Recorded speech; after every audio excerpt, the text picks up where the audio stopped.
भगवान अभी अर्जुन को किस तरह से कर्म करना चाहिए, कृष्ण भावना कर्म कैसा होता है उसके बारे में चर्चा कर रहे थे।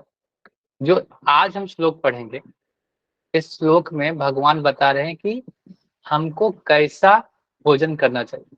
मतलब भोजन तो करते हैं हम लोग, लेकिन कैसा भोजन करना चाहिए उसके बारे में बता रहे हैं। और ये यज्ञ में जो अर्पण किया हुआ जो भोजन है वो उनकी महिमा के बारे में इस श्लोक में बताया जा रहा है। श्लोक इस प्रकार है, तो मैं श्लोक पढ़ता हूँ। तो हम लोग पढ़ रहे कर्मयोग तीसरा अध्याय 13वां श्लोक। यज्ञ शिष्टासिना संतो मुच्यन्ते सर्किलवसे भुजन्ते ते तवग पापा ये पंचत आत्कारणात्। यज्ञ शिष्टासिना संतो मुच्यन्ते सर्किलवसे भुजन्ते ते तवग पापा ये पंचात आत्म। भगवान के भक्त सभी प्रकार के पापों से मुक्त हो जाते हैं, क्योंकि वे यज्ञ में अर्पित किए भोजन को ही खाते हैं।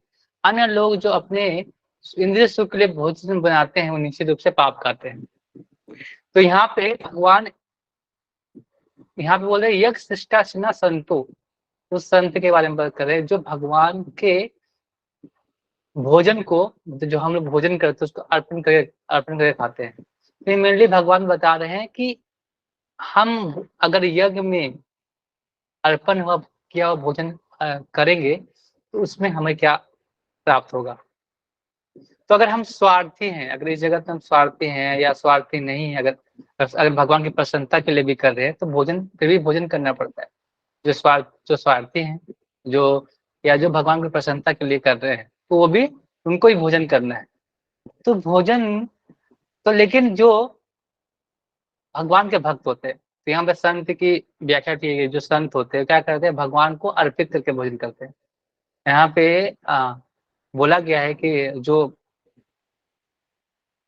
ब्रह्म संहिता में ब्रह्मा जी बोलते हैं सदे हृदयसु विलोकन, मतलब कि जो भगवान के जो भक्त होते हैं ना, सदे भगवान को हृदय में वास रहता है, और वहीं पे क्या करते हैं, हृदय में वास करके भगवान का भोजन करते हैं। ऐसा है। तो भगवान तो सारे आनंद देने वाले भगवान हैं, और सब कुछ मुक्ति के दाता है, भगवान को बताया गया है।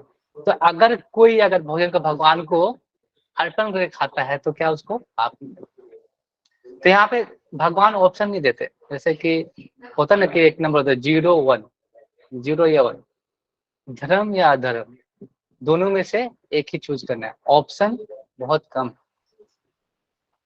तो जो लोग अपने लिए खाते हैं, जो भोजन को भगवान को अर्पित नहीं करते हैं, अगर अपने लिए खाते हैं तो वो क्या कहलाते हैं, चोर कहलाते हैं। क्योंकि ये सारी सृष्टि किसकी है, भगवान की। अगर हम यहीं से सारे कुछ उपज रहे हैं और हम उसको भगवान को भोग नहीं लगा रहे तो क्या हो रहा है, वो हम पाप खा रहे हैं, वो चोरी कर रहे हैं, क्योंकि वो चीज तो हमारा है नहीं। और हम उसको भी अगर अर्पित करके नहीं खा रहे तो क्या हो गया, पाप है।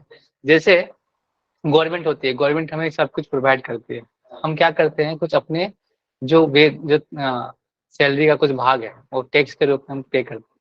तो भी गवर्नमेंट हमें क्या करती है, उस गवर्नमेंट हमें वापस उनके फैसिलिटी के रूप में हमें वापस करती है। तो ये भगवान का, इसी तरह भगवान भी हमें ये सारी चीजें देते हैं। तो भगवान फिर क्या, अगर भगवान को हम भोग लगाते हैं तो क्या करते हैं, उन्हीं के जो चुनों को करते, तो वो पाप हमें नहीं लगता है। तो क्रिया में दोष नहीं है, जो हमारी क्रिया में दोष नहीं, दोष किसमें है, चेतना।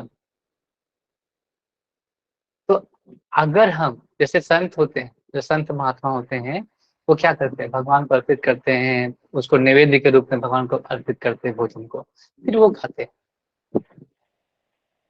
तो उनको उससे जो उसको पाप नहीं लगता है। कई लोग को लगता है कि जो नॉनवेज होता है, अगर नॉनवेज ही खाने में पाप लगता है। ऐसा नहीं है। अगर आप चावल दाल भी भगवान को बिना भोग लगाए खाते हैं तो भी क्या है, एक पाप है। तो चावल दाल को भी अगर हम बिना भोग लगाए खाते तो भी एक पाप के रूप में। तो हमें, तो ये भगवान यज्ञ यज्ञ की बात कर रहे हैं। तो यज्ञ मतलब पहले जैसे यज्ञ में सब कुछ अर्पित होता था, यज्ञ में जो अर्पित होता है वो भोजन करते थे, तो उसका पाप नहीं लगता। और उससे क्या होता था कि तो उसको उसका पाप नहीं लग रहा है, साथ में उनको ये सारी चीजें उसको कोई दोष नहीं लगता उसके उसको कोई खा रहा है उसके लिए। अगर नहीं, अगर लेकिन अगर कोई वस्तु को अगर हम भगवान को अर्पित नहीं करते हैं तो उसका हमको दोष लगता है।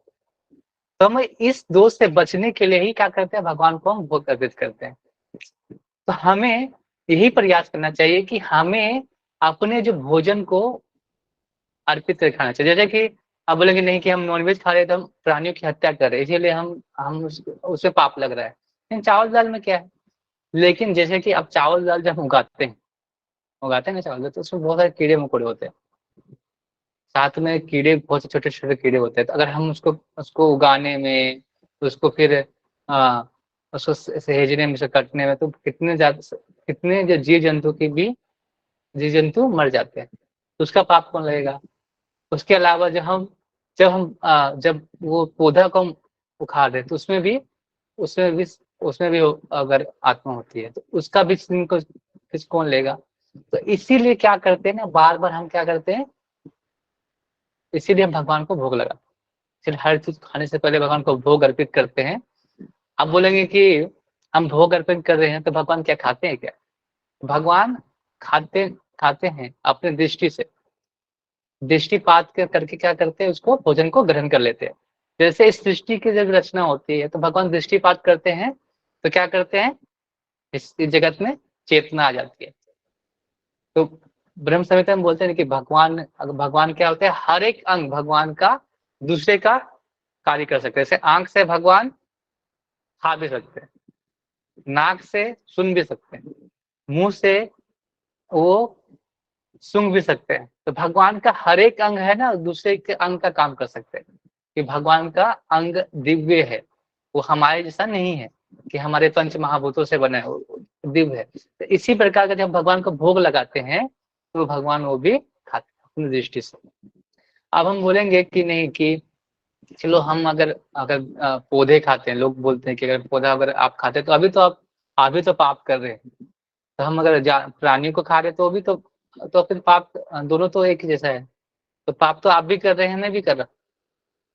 लेकिन बोला जाता है शास्त्रों में कि जितना कम से कम पाप करके हम अपने भोजन को ग्रहण करते हैं, भोजन खाते हैं, वो ज्यादा अच्छा होता है। जैसे बहुत सारे पंथ हैं जो इसको सार्थक बनाते हैं।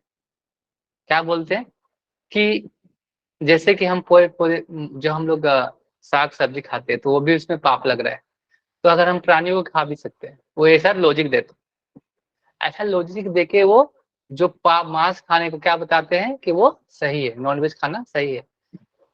लेकिन शास्त्रों में जो हमें बताया गया है कि हम जितना कम पाप करें, जितना कम पाप करें, वो भोजन ग्रहण करना चाहिए। नहीं कि हम ज्यादा से ज्यादा पाप करें और उसको भोजन करें तो वो भी सही हो जाएगा। तो ये जरिया बता के हम नहीं कर सकते कि हम मांसाहार को सही ठहरा सकते हैं। तो बहुत सारे लोग ऐसे मांसाहार को सही ठहराते हैं इस लॉजिक को लेकर। जैसे अगर आप मान लीजिए एक चींटी है छोटा सा, अगर वो आप रास्ते पे जा रहे हैं, बहुत से कीड़े मकोड़े मर जाते हैं। अगर उसी जगह पे आप किसी इंसान को मारेंगे तो वो मतलब अगर कोई इंसान, अगर आपकी गाड़ी के नीचे कोई इंसान आ गया और एक कोई गाड़ी के नीचे आप कीड़ा आ गया, तो वो दोनों सेम सेम होगा क्या, सेम तो नहीं होगा ना। तो यही है कि हम कम से कम पाप करके अपने भोजन करना चाहिए। तो जब संत होते हैं, जो भक्त होते हैं, उनको पता होता है कि ये जो भोजन है, जो चीजें सब भगवान की है, तो हम भगवान को दे देते हैं, भगवान को अर्पित करते हैं। तो क्या होगा, जो जितना भी पाप है वो हमें नहीं लगेगा, पाप की परिभाषा नहीं होगा, तो हम सुखी रह सकते हैं। अरे लेकिन जो व्यक्ति कौन है, चोर है पापी कौन है, वो व्यक्ति जो व्यक्ति भगवान को भोग अर्पित नहीं करता, उनकी चीजों को यूज कर रहा है, और हम लोग उसको टैक्स नहीं दे रहे। मतलब टैक्स मतलब जैसे हम गवर्नमेंट को टैक्स देते हैं ना, टैक्स नहीं भर रहा है। तो उसी प्रकार जब हम भगवान को, अगर कुछ भी इतनी सारी चीजें भगवान की है, अगर हम भगवान के बारे में भगवान से ले रहे हैं और हम उसका अर्पित नहीं कर रहे, तो हम चोरी कर रहे हैं, पापी।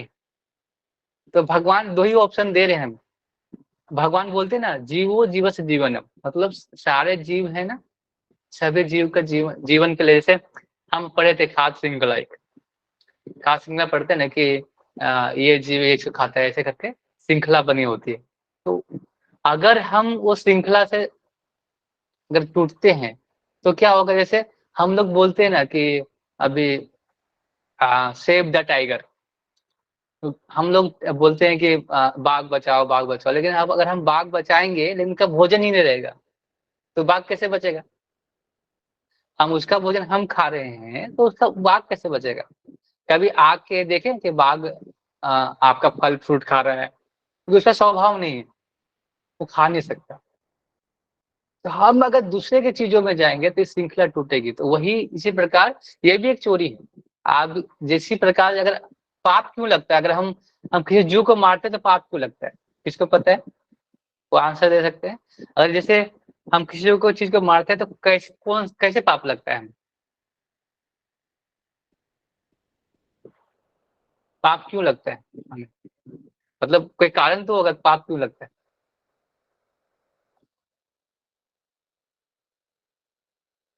कारण यही है कि जैसे कि अगर कोई एक जीव है, जैसे कोई इंसान है, आप जैसे इंसान कोई मर्डर करता है तो कोई मारता है तो उसको क्या लगता है? उसको इसी इसी जीवन में क्या मिलता है? उम्र कैद या फांसी होती है। तो फांसी होती है तो क्यों? अगर कोई इंसान, अगर कोई हम चींटी को मारते तो हमको भी, उसको भी तो होना चाहिए ना मर्डर, उसको भी तो वो भी एक हत्या कर रहे हैं, तो उसका भी पाप का फल मिलता है शास्त्रों में कि अगर आप चींटी को ऐसे मार रहे हैं और आप अगर कर रहे हैं तो उसका भी पाप का फल भुगतना पड़ता है। लेकिन अगर वही चीज, अगर जैसे हम कोई भगवान की भक्ति कर रहे हैं, भगवान की सेवा कर रहे हैं, उसमें कोई चींटी अगर आपके पैरों के नीचे आ गई आपके, लेकिन आप क्या कर रहे हैं? अब भगवान की सेवा कर रहे हैं, वो पाप क्या, भगवान को सारा चीज अर्पित कर रहे हैं। आप भोजन कर रहे हैं, उसमें भी बहुत सारे जीव मर रहे हैं, लेकिन आप भगवान को अर्पित कर रहे हैं। तो क्या कर रहे हैं? भगवान सारे पापों का क्या कर रहे हैं?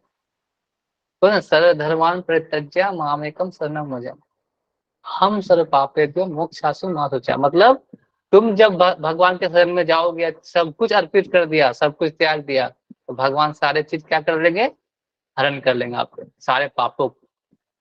तो ऐसा नहीं कि हम मर्डर करके जाएंगे पाप कर, वो पाप आपको अगर पता है कि इस पाप करने से अगर हम मर्डर करने से पाप लगता है, इसीलिए पहले ही न्याय व्यवस्था में उसको फांसी की सजा दी जाती है, क्योंकि यहीं पे सजा मिल जाएगी तो आगे जो जीवन मिलेगा ना, उसमें ये सजा का भागीदारी नहीं होगा, इसीलिए उसको फांसी वगैरह सजा के मिल जाती है। अब यहाँ पे यज्ञ की बात हो रही है, तो हम बोलेंगे कि यज्ञ, अभी तो यज्ञ पहले होता था, पहले यज्ञ करते थे और हमेशा रोज यज्ञ करते थे। पहले के जो सतयुग था, जो वैदिक युग चल रहा था, तो उन लोग रोज यज्ञ करते थे और यज्ञ करके सारा कुछ भगवान को अर्पित करते थे, क्योंकि यज्ञ को क्या क्या कहा गया? विष्णु का मुख कहा गया। तो भगवान को वहां पर अर्पित करके फिर वो भगवान वो ग्रहण करते थे, ऐसा था। तो लोग अभी भी रिसर्च में बताया गया है कि बहुत से लोग यज्ञ को नहीं मानते, बोलते हैं यज्ञ करने से क्या होता है? प्रदूषण होता है, प्रदूषण होता है और धुआं होता है। धुआं होता है लेकिन प्रदूषण नहीं होता।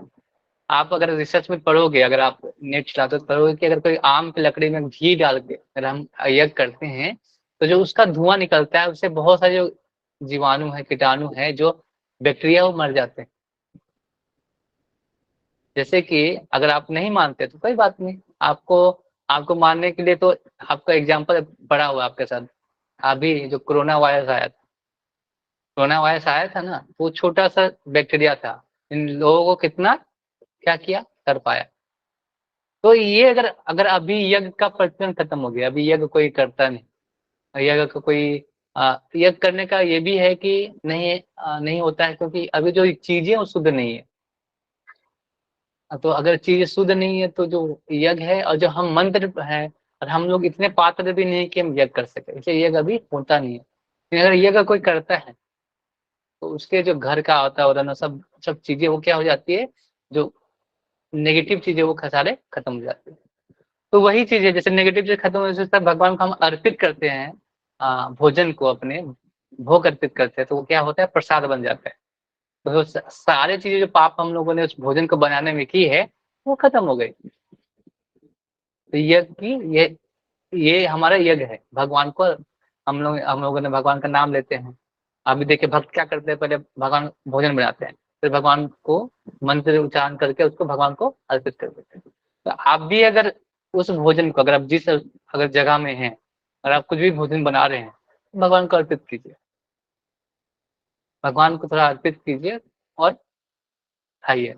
आपके जीवन में देखोगे कि आपकी जो मन चेतना है वो चेतना शुद्ध हो जाएगी। नहीं, हम लोग पढ़े थे ना, आहार शुद्ध सत्य शुद्ध। अगर आहार शुद्ध रहेगा तो सत्य शुद्ध, फिर सत्वगुण में हम आएंगे। तो जो आहार अगर हम सत्वगुण में ही नहीं खा रहे तो हमारा शुद्ध कैसे होगा? फिर चेतना शुद्ध नहीं होगा तो स्मृति शुद्ध नहीं होगा, और स्मृति शुद्ध नहीं होगा तो हमें हमारे अंदर जो पवित्रता नहीं आएगी, तो हमारे अंदर जो सत्य चीज है वो घुसेगा नहीं, हमें शास्त्रों में जो लिखा वो आएगा नहीं। अब जैसे आप कोई लोगों को बताओ जो जो अज्ञानता में, इग्नोरेंस में है, जो ज्यादातर मांसाहार या करता है, या सब तमोगुण में रहता है, तो उसको कोई अगर ज्ञान देते हैं तो वो जल्दी उसको समझ में नहीं आता। आप बोलेंगे कि नहीं, गीता के ज्ञान की ये सब नहीं करना चाहिए, तो वो समझ में नहीं आएगा, उसको पहले सत्वगुण में लाना पड़ेगा। इसलिए जब हम भक्ति स्टार्ट करते हैं तो हमें क्या बोला जाता है पहले, कि आपको पहले क्या करो, माला जप करो, जप करो। आपको पहले फिलोसफी नहीं बताई जाती है, क्योंकि फिलोसफी आपको जाने से पहले क्या करना पड़ेगा, आपको कलमश दूर करना पड़ेगा, आपको सत्व में आना पड़ेगा। इसीलिए हमको क्या करते हैं, भगवान को पहले जो भक्त आते हैं तो क्या करते हैं, थोड़ा सा प्रसाद खिलाते हैं, तो प्रसाद खाओ। तो प्रसाद खाते तो और उसको बुलाते हैं कि संडे फिस्ट में आइए, प्रसाद खाइए। तो उसको प्रसाद खाते जाते तो चेतना शुद्ध जाती। फिर वो उसको फिर फिलोसफी का हम लोग फिर बताते हैं। फिर हम उसको करते हैं कि थोड़ा जप करो, जप करते हैं, फिर शास्त्र बताते हैं, लास्ट में शास्त्र बताते हैं। क्योंकि जब तक उसका जो सतोगुण में नहीं आएगा, स्मृति शुद्ध नहीं होगी, तब तक उसको ज्ञान घुसेगा नहीं अंदर। तो इसीलिए हमें क्या करते हैं, उसको बार बार प्रैक्टिस कराते हैं सतोगुण में लाने के लिए। तो आहार शुद्ध करने का सबसे सिंपल मार्ग है, एकदम सिंपलेस्ट तरीका है, क्या करना है, भोग लगाना, भोग अर्पित करना। अगर आप नहीं करते हैं तो आप स्टार्ट कीजिए लगाने का, शुरू कीजिए। वो जिस समय ऐसा शुरू करेंगे, आपके जीवन में वो चीज चेंज आएगा, मैं गारंटी देता हूँ। मतलब ये मैं गारंटी लेता हूँ, इसका गारंटी ले सकता हूँ, ये भगवान गारंटी ले रहे हैं कि अगर कोई भगवान यज्ञ में अर्पित किए भोजन को खाता है, जितने भी पाप, उस पाप तो नष्ट हो ही रहे हैं, साथ में चेतना भी शुद्ध हो रही है। और इस युग में जो यज्ञ करने का सबसे सर्वोच्च विधि क्या है, हरि नाम। हरि नाम करो और हरि प्रसाद खाओ। दो चीज, हरि नाम, हरि प्रसाद, ये दो चीज कीजिए, आपका जीवन में जो जितने भी कलमश है वो दूर हो जाएंगे, आनंद मिल जाए आपको। ये नहीं कि ऐसा है कि आपका जीवन में पैसे आएंगे, धन कार आएगा, ये नहीं, लेकिन आपके जीवन में आनंद आएगा। सब चीज क्यों खरीदते हैं हम लोग, जितने भी शौक है हमारा, जितने भी कार है, जितने घर बनाना, ये क्यों करते हैं, आनंद प्राप्ति के लिए। भगवान यहाँ पे पहले आनंद आता है, जब हम जब कर शुरू करते हैं पहले आनंद आता है, उसके बाद ये चीजें आती है। और जब भक्त वो जान जाता है कि ये चीजें में कुछ है नहीं, तो भगवान वो आपको देते हैं, क्योंकि आप भक्ति में जल्दी जल्दी प्रगति करो। तो आपको आपको चिंता करने की कोई जरूरत नहीं, भगवान उतना दे देते हैं जितने आपको जरूरत होती है। इसलिए भगवान के उनके अगर श्रद्धा है तो आपको वो चीजें मिल जाएंगी। जैसे भक्त को कभी आप देखे होंगे कि दुख दुख नहीं रहता, वो जानता है कि जगत में हम जितना ज्यादा अगर कंफर्टेबल जोन में जाएंगे, उतना ज्यादा हम क्या होंगे, और भी मोह में पड़ेंगे। इसीलिए वो चाहता है कि जल्दी से जल्दी किस विधि से हम भगवान के पास में जाते हैं। इसलिए भगवान भक्त चाहते हैं कि हम कम से कम, भगवान उतना ही दे मुझे कि मुझे उसके प्रति मोह न उत्पन्न, आसक्ति न उत्पन्न हो। इसलिए भक्त क्या रहते हैं, प्रसन्न रहते हैं हमेशा, कुछ कम, वो हमेशा भगवान के भक्ति में आनंद रहते हैं, क्योंकि भगवान इतना आनंद दिया है उनके अंदर, क्योंकि वो भगवान के समय हमेशा जुड़े रहते हैं, प्रसाद से, हरि राम से, सेवा से। तो हमें प्रयास यही करना चाहिए कि हम भगवान से कैसे जुड़ पाए और हर चीज को भगवान को अर्पित करें। ये भोजन तो हो गया, और भी चीजें जैसे हम अपने जो कर्म भी कर रहे हैं, जो हम लोग कर्म पढ़े थे ना, कर्म योग से, कर्म फल से हम कैसे बच सकते हैं, तो अपने कर्मों को भगवान को हम अर्पित कर सकते हैं कि हम जो कर्म कर रहे हैं आपको अर्पण है। ये हमें ऐसा हमेशा जीवन में करेंगे तो ये हम जो जीवन है में ये पाप पाप का जो हमें लगता है और चीजों को, उससे हम बच सकते हैं। हरे कृष्ण। तो किसी को सवाल है?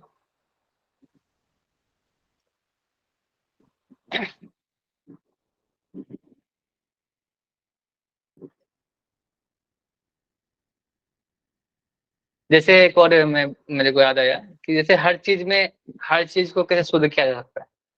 जैसे हमें भोजन को शुद्ध कैसे करना है, भगवान को भोग लगा। हमारे तन को कैसे शुद्ध करना है, हमें मन को कैसे शुद्ध करना है, भगवान का हरि नाम लेके। मन को हम शुद्ध कर सकते हैं, भगवान का हरि नाम ले सकते हैं। जैसे धन को जैसे शुद्ध करना है, धन को शुद्ध करना क्या करना पड़ता है, शास्त्रों में लिखा गया दान देने के लिए। तो हम दान दे के धन को शुद्ध कर सकते हैं। तो दान का यही है, दान इसलिए नहीं दिया जाता है कि दान दान इसलिए नहीं कि हमको दान, जैसे हम लोगों को लगता है कि दान दे रहा है इसलिए कि मेरे पास ज्यादा है दिखाने के लिए। दान देने का मतलब कि आपको साधु आपके पास आता है दान लेने के लिए, तो आपके जो धन को शुद्ध कर रहा है, उसका कुछ उसको आप देंगे नहीं देंगे अलग बात है। आपको अगर धन का दान दे रहे हैं, अब तो उसका क्या होगा, आपका ही धन का शुद्धि हो रहा है, उसका कुछ नहीं, वो तो आपके पास माध्यम बन गया है। तो कोई धन को अगर दान में लगाता है तो वो शुद्ध हो जाता है। तो इधर भोजन को अगर भगवान को अर्पित करते शुद्ध हो गया। तो यही हमारा शास्त्रों में नियम है, बहुत सिंपल है। धन मन और अपना धन मन अपना भोजन, तो 3 चीज हमारा जरूरी है, तो लगा दीजिए भगवान के सेवा में, अर्पित कीजिए। बस आपका जीवन जीवन धीरे धीरे भगवान का जो आनंद है ना, आनंद जिसकी आप खोज कर रहे हैं, हजारों करोड़ों जन्मों से, अनेकों जन्मों से जिसकी खोज कर रहे हैं, वो आप प्राप्त हो जाए। ये सिंपल मार्ग है। अगर और भी मार्ग है तो बहुत सारे मार्ग भगवान बताएंगे, अभी ध्यान योग बताएंगे, फिर ध्यान योग कर्म योग तो बता ही रहे हैं। तो भगवान ये सरल मार्ग भगवान बता दिए कि भक्ति योग करना। भक्ति योग यही भक्ति योग है, सारे चीजों भगवान में अर्पित करना, यही भक्ति योग। बहुत सिंपल। हरे कृष्ण। एस एस माता जी, किसी का सवाल?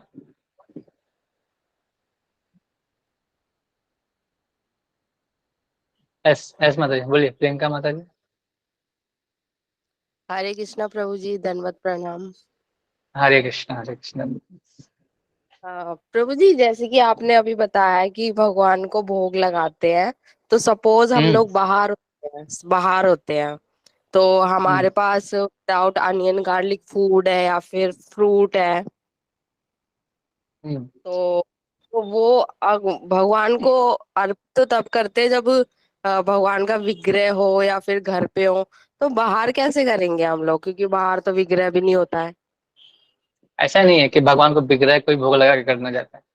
भगवान हम्म। बोले जाता है, भगवान के बहुत सारे रूप हैं, उसमें से जो अगर भगवान के जो चित्र है ना, वो भी भगवान ही है। तो अगर हाँ भगवान के हाँ। पास चित्र भी है ना, उसको भी भोग लगा के आप खा सकते हैं। अगर आपको ऑनियन गार्लिक फूड मिल रहा है, तो भगवान को ऐसे तो भोग नहीं लगाते, लेकिन हम ऑनियन गार्लिक तो खाते नहीं है कि हाँ जी, हाँ तमस जी। में आता है वो। तो विदाउट हमें, विदाउट। हाँ, अगर ऐसा हो सकता है, अगर आप कभी यात्रा में जाते हो, तो हमको ज्यादा प्रॉब्लम होता है जब हम यात्रा में जाते हैं, तो हमें खाने का कुछ नहीं मिलता। तो हमें प्रयास करना चाहिए कि हमें आ, भोजन अपने से अगर कुछ हो सके ये ले जाए, या किसी भक्तों से अगर कुछ हो सके तो हम, या सूखा कुछ ऐसा करके खाने के लिए लेके जाना चाहिए। अगर नहीं हो, अगर कभी आपको नहीं मिले, इमरजेंसी में अगर नहीं मिले, ऐसे बोलते हैं देश काल परिस्थिति के अनुसार अगर हम कर सकते हैं, अगर नहीं मिले, अगर कुछ नहीं मिल रहा है, आपको भूख लग रहा है, तो आप उसका सेवन कर सकते हैं, अनियन गार्लिक वाला फूड।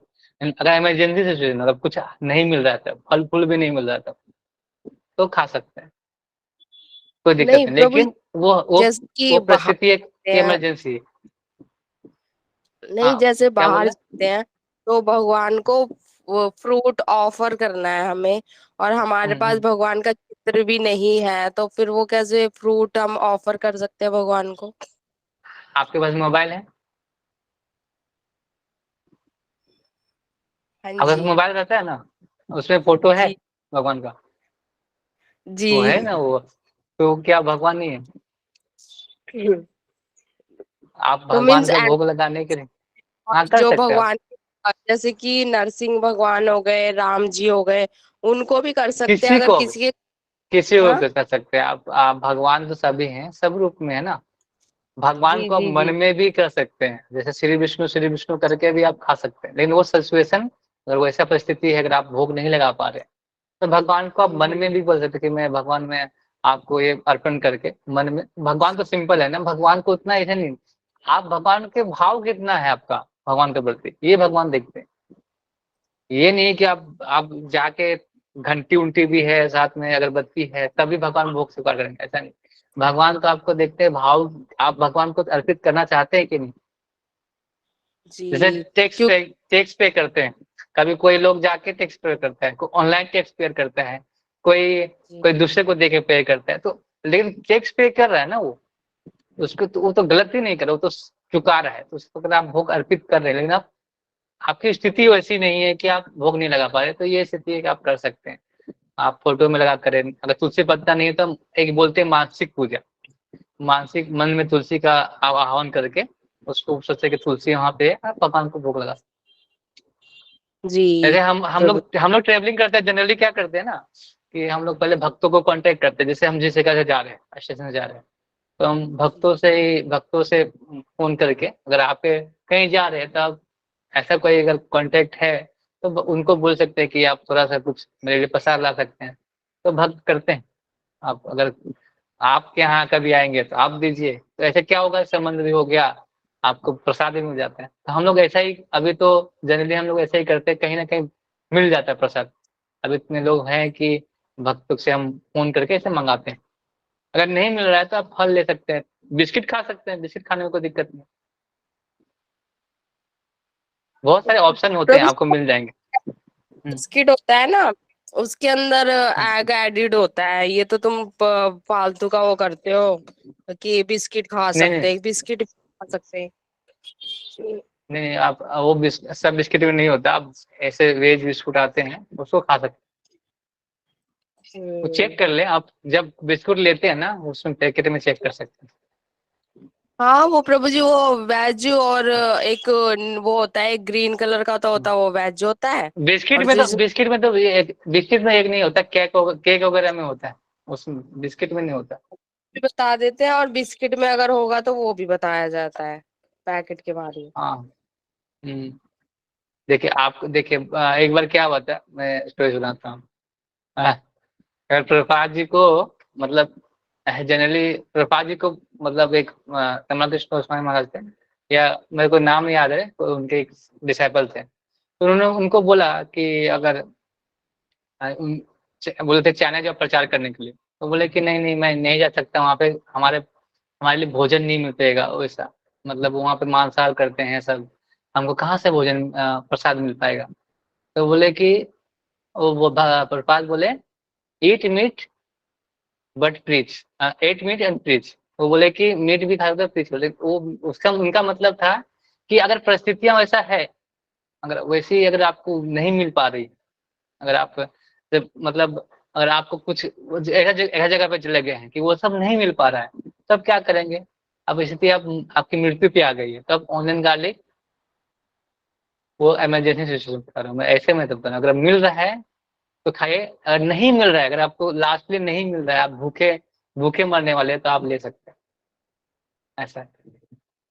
मीट तो ऐसा नहीं है कि अगर आप भारत में कहीं भी जाएंगे तो आपको सब्जी मिल ही जाती है, ऐसा नहीं है कि नहीं मिल रहा, लेकिन आपको नहीं मिल रहा है, आपको अगर एक सिचुएशन है तो आप खा सकते हो ऐसा। वो इमरजेंसी सिचुएशन बता रहा हूँ, वो जान पे आ जाता है, नहीं तो जी ऐसा हर प्रभु जगह जी, पे ना कुछ मिल ही जाता है। ऐसा मेरे भाई के साथ हुआ था, वो अनियन गार्लिक कुछ नहीं खाता था और उसे जाना पड़ा था चेन्नई की साइड में, कोयम्बटूर। वहां पे हाँ, समोसे, जो बाहर की कुछ कोई भी चीज होती है, फ्रूट अवेलेबल नहीं, और जिसे देखो समोसे तक के अंदर भी प्याज भरा हुआ था। वो कह रहा मैं खाऊं क्या, मेरी स्थिति ऐसी हो गई थी, उन्होंने 2 दिन तक तो खाया नहीं करा, फिर मुझे खाना पड़ा। नहीं नहीं खाना चाहिए। अब नहीं मिल रहा है तो क्या कर सकते हैं। अब जान पे सबसे जरूरी होता है कि अब आप आपके शरीर ही नहीं चलेगा तो आप भक्ति कैसे करेंगे। तो वो सिचुएशन है कि आप वो सिचुएशन में था तो आप खा लिए, लेकिन वो हमेशा नहीं करना है, वो सिचुएशन इमरजेंसी ऐसा होता है, तो कोई दिक्कत नहीं है। लेकिन हमें हमेशा प्रयास करना चाहिए कि भगवान को भोग लगा के खाएं, बस ये सिचुएशन होना चाहिए। तो प्रभु जी, अगर नहीं है तो भगवान की अगर हम्म फोटो हो किसी के घर में, मैं किसी के बिहाफ पे पूछ रही हूँ कि हम्म, अगर नरसिंह भगवान की फोटो भी होती है तो उस पे भी भोग लगा सकते हैं, मतलब उनको सामने रख के भोग अर्पित कर सकते हैं ना। कर सकते हैं। देखिए भगवान देखो, सभी है ना भगवान के ही क्या है, भगवान के रूप पार्षद। है, अंश है। हाँ, अंश है, अंश है, हाँ। अंश भगवान के अंश है। भगवान खुद ही है, नरसिंहदेव तो भगवान ही खुद है ना।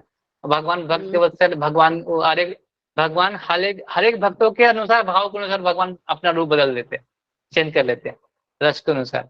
अब देखो हर एक देखो जो श्री राम जी हैं वो उनका एकदम सौम्य भाव है, पुरुषोत्तम है, लीला पुरुषोत्तम है, मतलब पुरुषोत्तम है, मतलब पुरुषोत्तम मतलब बोलते हैं कि और जितने सब जैसे कृष्ण जैसे लीला करते हैं, लीला माधुरी है उनके अंदर। और फिर रस भाव अलग, वो दिखा देते हैं कि मैं भगवान हूँ। लेकिन श्री राम भगवान ने, राम जी ने कभी नहीं दिखाया कि मैं भगवान हूँ। वो क्या दिखाया कि वो मनुष्य के रूप में दिखाया। तो भगवान हर एक भाव में आते हैं। हाँ, लेकिन जहाँ दिखाने का अवसर आया वहां भगवान ने दिखाया, श्री राम भगवान, भगवान कृष्ण ने छोटे से ही दिखाना शुरू कर दिया, जब बच्चे थे ही तभी से दिखा दिया कि मैं भगवान, अपने शक्ति प्रदर्शन कर दिया था। तो भगवान भगवान अलग है, भगवान किस भाव में आ रहे हो पता नहीं, लेकिन जितने भी आप किसी को बस अगर किसी भी जैसे भगवान के रूप है, आप नरसिंह हो या विष्णु हो या कृष्ण हो या राम हो या चेतन महाप्रभु हो, गौर निताई हो, किसी को भोग लगा सकते हैं, कोई दिक्कत नहीं।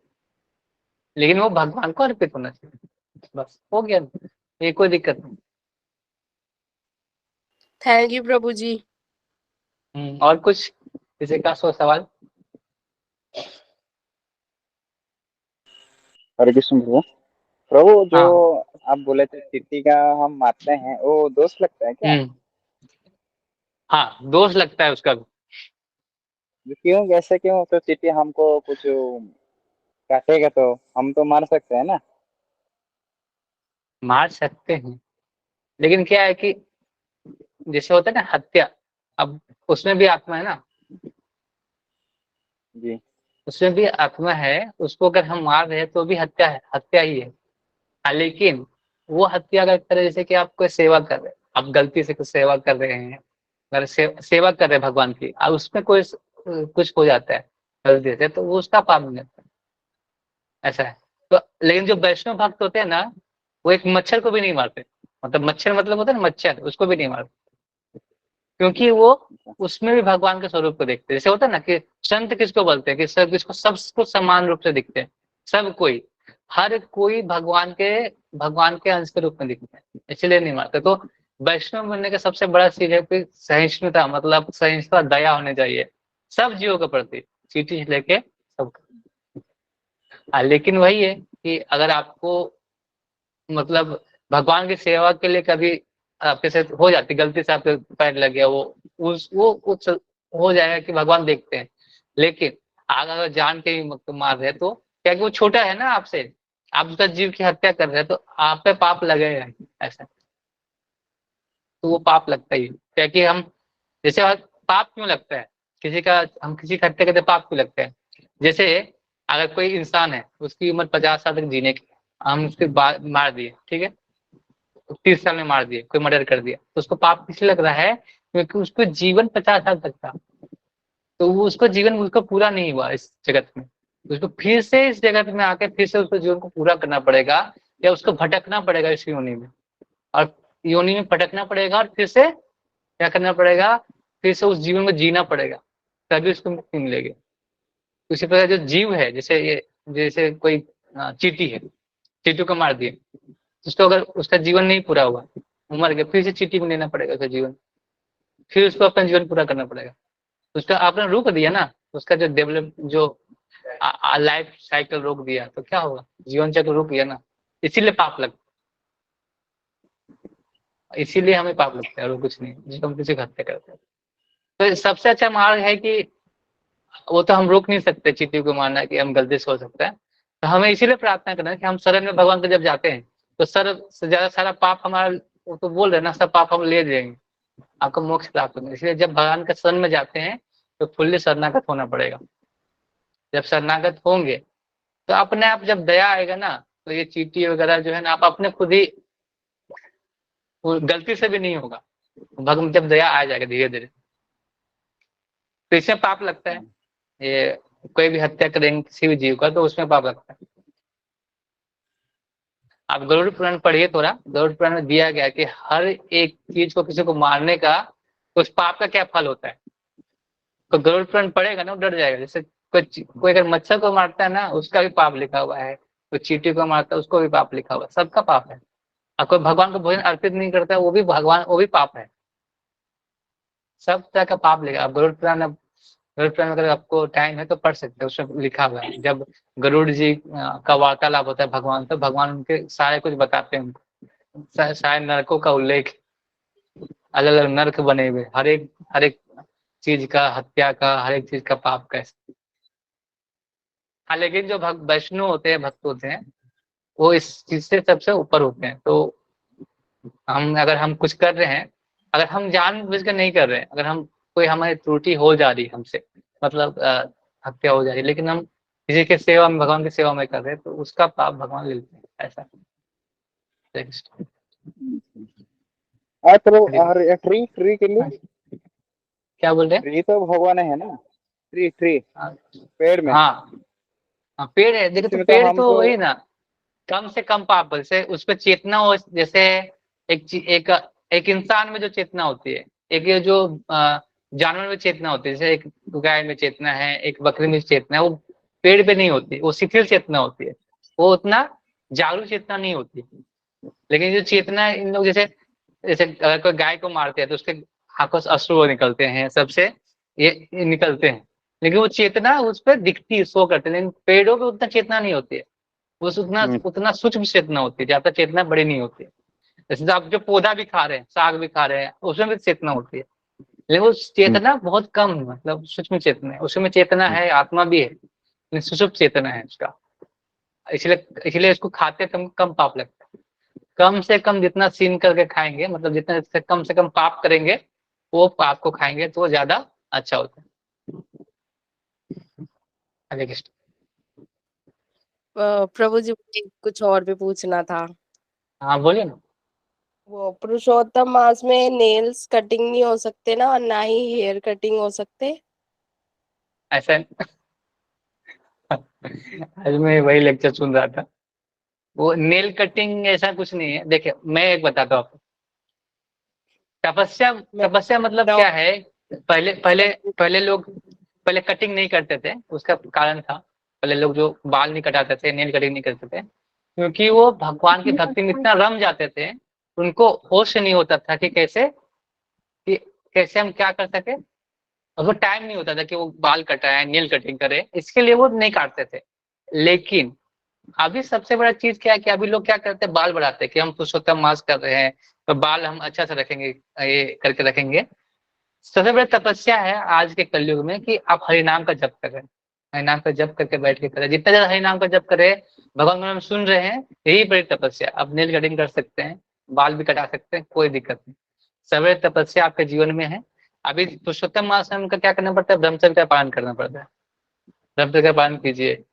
ऐसे ऐसे जमीन पे सोना पड़ता है, अगर नहीं सो सकते कोई दिक्कत नहीं, जमीन पे सो सकते तो अच्छी बात है। ब्रह्म मुहूर्त पे उठिए, हरि नाम का जप कीजिए। बस यही हमारी तपस्या है अभी। बाल बढ़ाना, नेल कटिंग करना, वो कोई दिक्कत नहीं, आप कटिंग कर सकते हैं। तपस्या मेन है हरि नाम और भगवान के गुण लीला के बारे में सुनना, यही। अगर आप उतने रम गए हैं भक्ति में कि बाल कटाने का टाइम नहीं मिल रहा है, तो फिर आप कर सकते हैं। तो मेरे तो लंबे ही बाल है, वो तो नहीं कटवाना, लेकिन फिर भी नहीं, मैं सोच रही थी कि माता जी लोगों को कोई दिक्कत नहीं। नेल्स नेल्स की ज्यादा दिक्कत रहती है ना। नेल्स काट सकते हैं, कोई दिक्कत नहीं माता जी। और प्रभु जी, हाँ वो आ, मैं ये सोच रही थी कि पुरुषोत्तम मास में नेल्स कटिंग नहीं होते, तो जो हमारी तुलसी देवी जी है, उनके वो जो बीज आ जाते हैं, तो वो भी नेल्स ही तो कहलाते हैं। तो मुझे लग रहा था कि मैं उनके भी नेल्स नहीं कट सकती। कोई नहीं, दिक्कत नहीं। मेरे ख्याल में तो थोड़ा मेरे को तुलसी जी का पता नहीं, देखना करना पड़ेगा। लेकिन ऐसे तो हमें कोई ऐसा बताया नहीं है, ऐसा कुछ कि आप कर नहीं सकते, कर सकते हैं आप ऐसा। जी ऐसा जी, नहीं, कोई ठीक है। दिक्कत नहीं। यही ओके। पूछना था मुझे, क्योंकि फिर कटिंग करनी थी फिर मेरे 2 दिन को फिर। बचे हैं पुरुषोत्तम मास में। ज्यादा ज्यादा अधिक अधिक जप करें। 16 अभी, हाँ, अभी 16 तारीख को शायद पुरुषोत्तम मास का समाप्ति हो रहा है, 16 तारीख, परसों। 16 को एंड है ना पुरुषोत्तम मास? हाँ। हम्म। हम्म। ओके, हरी बोल। और किसी को सवाल?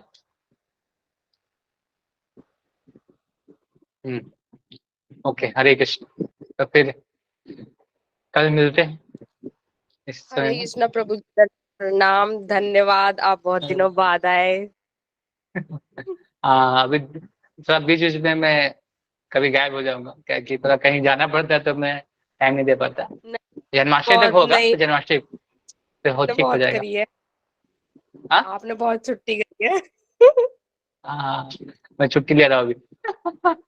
बंक मारे बंक।